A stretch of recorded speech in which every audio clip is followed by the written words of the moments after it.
C'est affreux, pourquoi elle est morte? I thought I was fine. I am having to go back on chemo. J'ai appris il y a peu de temps que l'actrice qui jouait le rôle de Prue Halliwell, la sœur aînée du trio de Charmed, est décédée des suites d'un cancer. Cette actrice s'appelle Shannen Doherty, elle jouait le rôle de Prue Halliwell, qui est un personnage qui a marqué la pop culture en général, mais surtout les années 90-2000. À l'époque, je me rendais pas du tout compte que le personnage de Prue Halliwell décède très tôt dans la série. Parce que oui, Prue Halliwell meurt après avoir été attaquée par un démon, et c'est un événement qui se produit seulement à partir de la saison 3. Tout le reste de la série est totalement chamboulé. Il y a une autre sœur qui vient rejoindre le duo Phoebe et Piper pour pouvoir former le pouvoir des trois. Une formule magique, vous êtes des sorcières? Oui, toi aussi. Enfin, on l'espère. Et on pourrait se dire que c'est normal que au niveau de l'évolution de l'histoire, il y a des chamboulements, des changements, ça c'est tout à fait normal. Mais en faisant des recherches, je me suis rendu compte que c'était beaucoup plus profond que ça. Charmed a totalement été dépossédé de son essence, ce pourquoi la série a été créée. Dans cette vidéo, je vais vous expliquer comment la série Charmed est passée d'une esthétique gothique avec trois sœurs très fortes et très indépendantes à quelque chose de totalement opposé, un conte de fées à la Disney très édulcoré. Je suis Émilie, journaliste et podcasteuse. J'ai créé cette chaîne pour vous apprendre le storytelling, l'art de raconter des histoires qui captivent les gens. Pour ma part, j'ai choisi le podcast. Grâce au podcast, j'ai vraiment pu faire entendre ma voix. J'ai parlé de sujets très intimes, notamment de ma famille dans mon podcast La Cassette de Yael et Lisa. D'autres podcasts m'ont aussi permis de mettre en lumière des questions qui n'avaient même pas de page Wikipédia, mais qui étaient pourtant extrêmement importantes pour moi et pour beaucoup d'autres. Le podcast, c'est vraiment une belle opportunité pour vous de vous exprimer, de parler de sujets qui vous tiennent à cœur, de raconter des histoires que vous voulez laisser au monde avant de mourir. Donc j'ai tourné spécialement pour vous un cours pour vous apprendre à raconter des histoires en podcast, à raconter votre histoire si vous le voulez en podcast. Vous allez apprendre à faire un podcast, à gagner de l'argent avec et à cumuler plus de 10 000 écoutes par épisode. Pour retrouver ce cours gratuit, je vous invite à regarder dans la description juste après cette vidéo. Oyez maintenant les paroles des sorcières. Les secrets sont cachés dans la nuit. Les dieux anciens sont invoqués ici afin que soit révélé l'art de la magie. Charmed, c'est l'histoire de trois sorcières, Prue, Phoebe et Piper. Piper a le pouvoir de figer le temps, Phoebe peut prédire l'avenir et quant à Prue, elle peut déplacer les objets. À la fin des années 90, on a eu pas mal de séries surnaturelles qui cartonnaient, notamment Buffy contre les vampires et X-Files, et ce contexte-là a été propice à la création de la série Charmed. Ce qui est étonnant, c'est que la série Charmed met en avant des sorcières. Et vous allez voir que l'imaginaire autour de la sorcière était vraiment affreux dans l'histoire. C'est-à-dire que la sorcière est un être qui est marginalisé, qui est diabolisé. Et pendant des années et des années, pendant 8 ans, on a été fan de sorcières. On les a suivies, on les a encouragées dans leurs histoires, encouragées dans leur quête. Non seulement la série Charmed a permis de dédiaboliser l'image de la sorcière, elle l'a totalement rendue lisse. Elle l'a rendu lisse, elle l'a totalement dénaturé. Il y avait des choses à garder et toutes ces choses-là ont été effacées de la série Charmed. That's right, Phoebe. It's my responsibility, isn't it? The oldest sister, always supposed to be able to figure things out.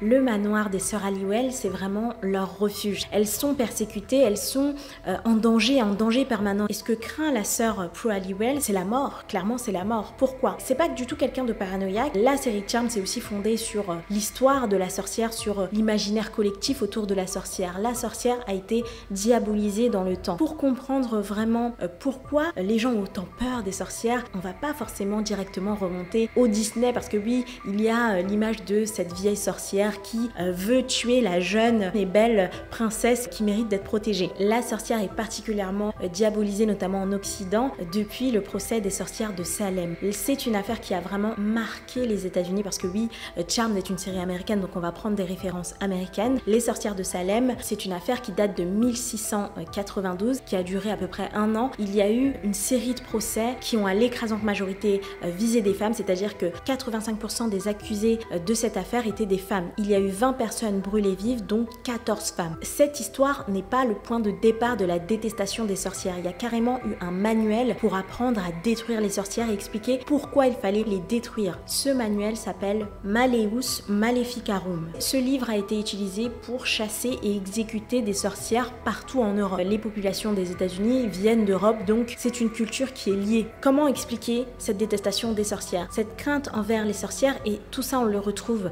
dans les premiers premières saisons de Charmed, des hommes, principalement les hommes de la cité, les hommes de la société, ont peur du pouvoir de ces femmes, de l'indépendance de ces femmes. Les sorcières faisaient peur aux hommes de cette époque-là parce qu'elles avaient des intuitions, des connaissances. C'est la peur des connaissances des femmes qui est au centre de cette chasse aux sorcières. Si les femmes ont des connaissances, ont des moyens de défense, elles sont moins vulnérables, elles sont peut-être aussi plus dangereuses. La sorcière est un personnage isolé, est un personnage marginalisé qui n'a pas d'enfant. Et justement, dans le livre atroce écrit au XVe siècle, il est dit « Les sorcières entravent et empêchent le pouvoir de procréation ». L'idée d'avoir des femmes qui sont libres de leur corps et libres de leur choix, ça c'est quelque chose de dangereux pour la société. Donc il y a toute une diabolisation de la sorcière, de la sexualité aussi de la sorcière. Elle est âgée, elle est vieille, donc elle ne peut plus aussi procréer. Non seulement elle ne peut pas procréer parce que biologiquement ce n'est plus possible, mais aussi parce qu'elle ne le veut pas. Elle a des connaissances que les mortels ne comprennent pas. Elles ont des pouvoirs que les hommes ne contrôlent pas.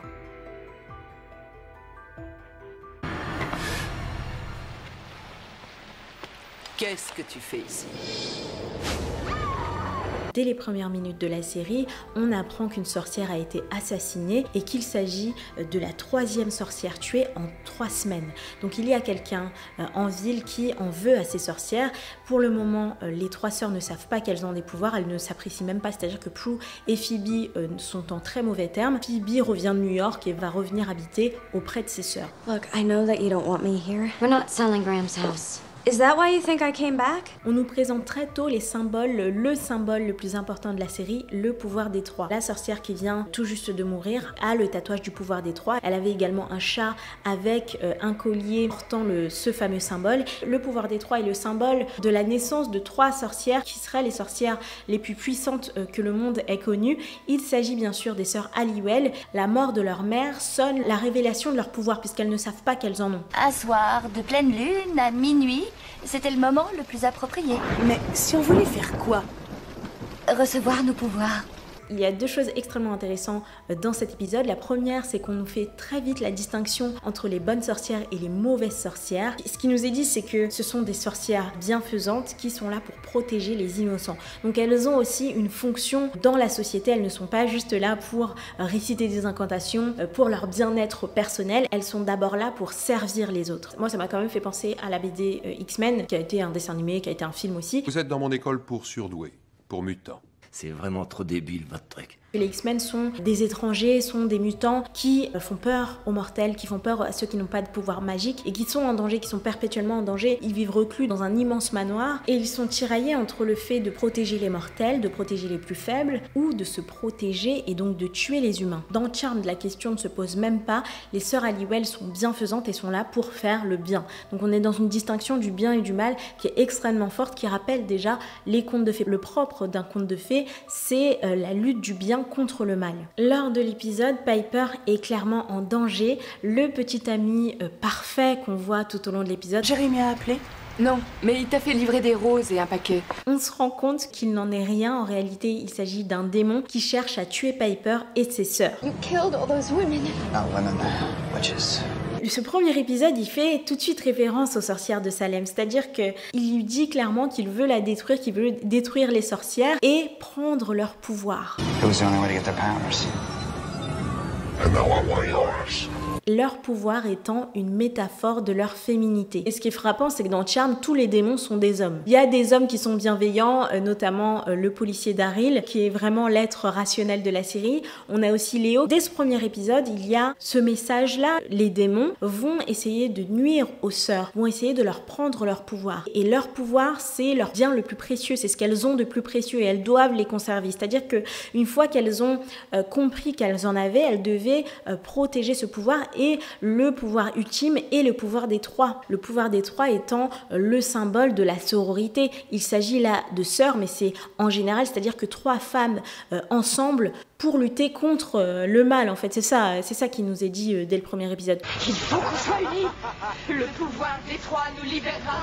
Le pouvoir des 3 nous libérera. Ce qui est important, c'est qu'au moment où ce démon est détruit par les sœurs, il leur crie quelque chose d'essentiel. Vous ne serez jamais en liberté et vous ne serez jamais libre. Donc les sœurs Halliwell vivent dans la peur d'être tuées, dans la peur de perdre leur pouvoir, dans la peur d'être exécutées tout simplement. Chose importante, c'est que le pouvoir de ce démon-là est illustré par des flammes. C'est-à-dire qu'il y a des flammes qui sortent de ses mains et qui sont là pour tuer Piper. Ces flammes-là font référence aux sorcières brûlées vives. Et ça n'est pas la seule fois dans la série où l'illustration d'une sorcière brûlée est utilisée. Il y a un épisode où Phoebe se voit dans l'avenir en train d'être brûlée vive lors d'un procès. Il s'agit d'une chasse aux sorcières. Clairement, dans la série, ils étaient vraiment en train de reproduire le procès des sorcières de Salem. Let today serve notice that black magic will not be tolerated in our society, and let today be remembered as the day we burned the witch.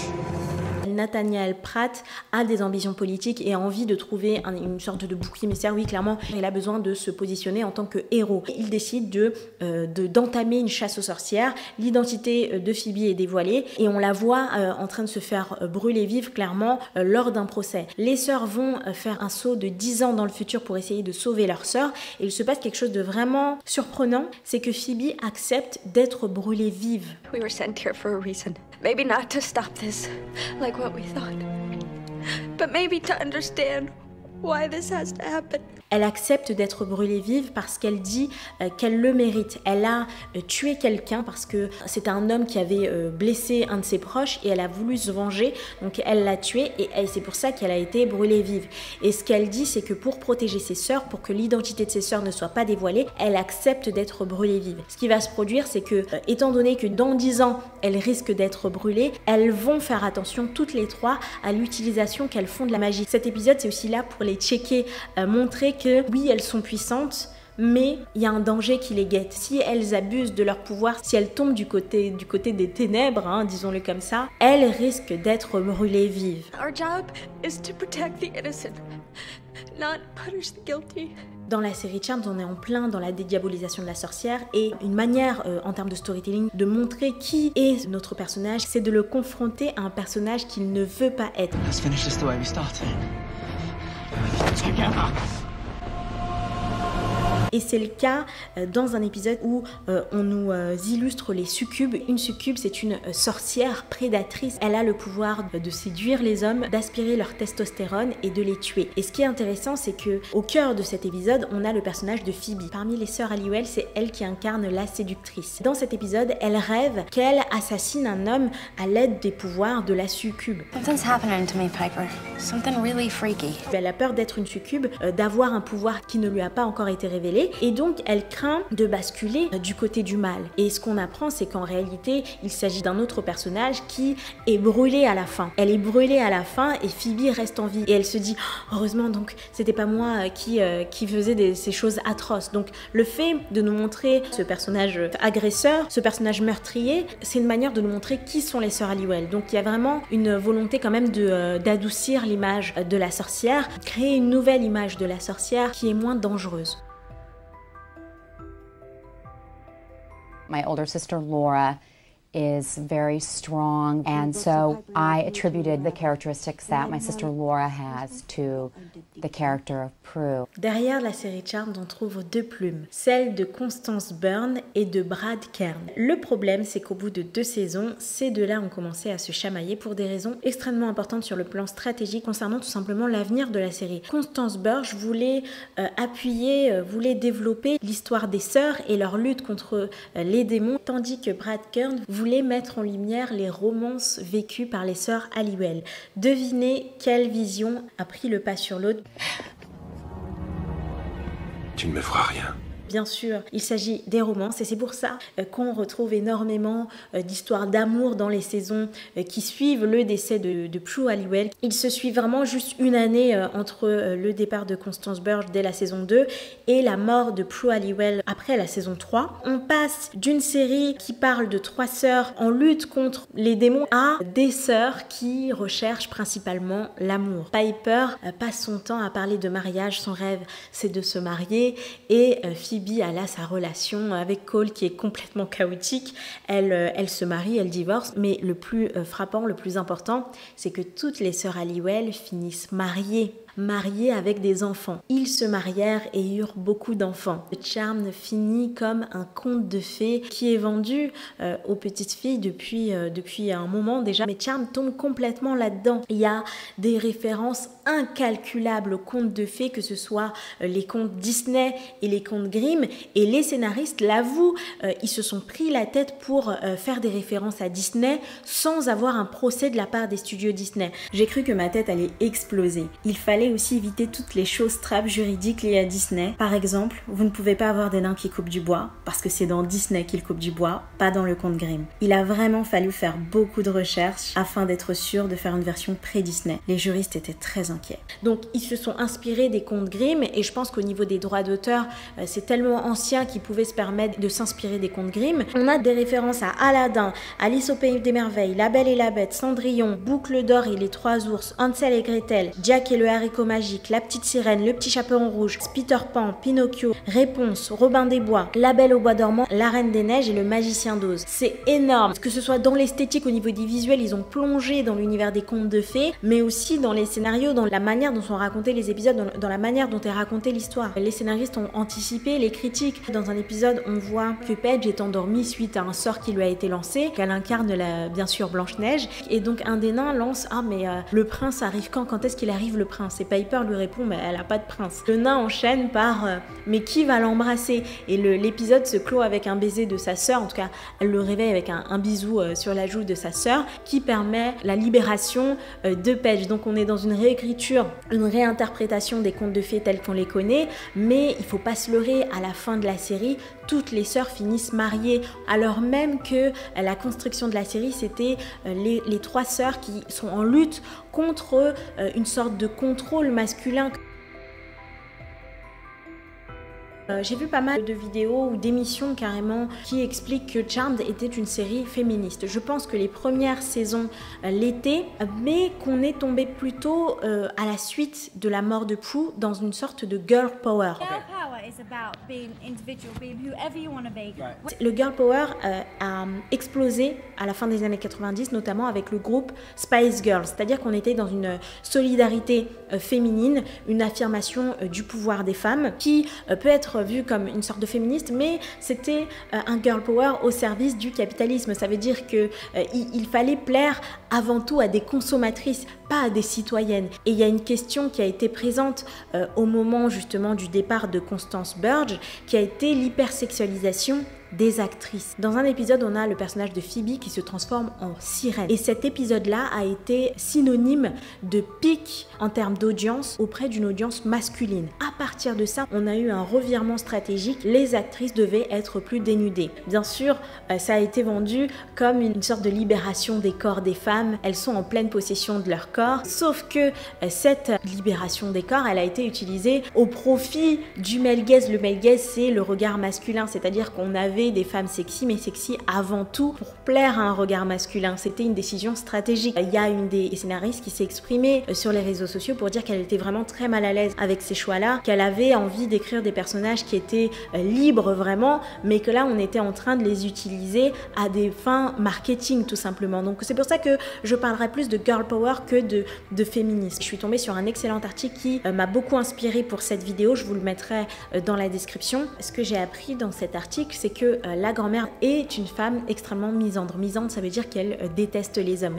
Et ce qui est intéressant, c'est que le personnage de la grand-mère est décédé. Dans le choix d'illustrer la détestation masculine dans le personnage de la grand-mère, c'est une manière de nous dire que les sœurs Halliwell enterrent une forme de féminisme qui est radicale pour quelque chose de beaucoup plus édulcoré, de moins dangereux, de plus grand public aussi. On est dans une forme de féminisme. Ça c'est un débat sans fin. Est-ce que c'est une série féministe ou pas? Vous avez mon avis, pour moi c'est non. Mais on est sur quelque chose en tout cas de l'ordre du girl power qui passe mieux dans une chaîne grand public à une heure de grande écoute. Vous pouvez aussi faire passer des messages dans la société grâce à votre podcast. Je vous ai préparé un cours gratuit que vous trouverez dans la description. Vous allez apprendre à créer votre podcast. Peut-être que ça fait des mois voire des années que vous voulez faire un podcast mais que vous ne savez pas par où commencer. Vous en avez aussi peut-être déjà un et ce cours va vous être très utile parce que je vais vous apprendre comment gagner de l'argent avec un podcast. Donc vous allez allez aussi pouvoir faire passer votre message dans le podcast. Moi, c'est ce qui s'est passé pour mes 3 podcasts. J'ai vraiment pu parler de sujets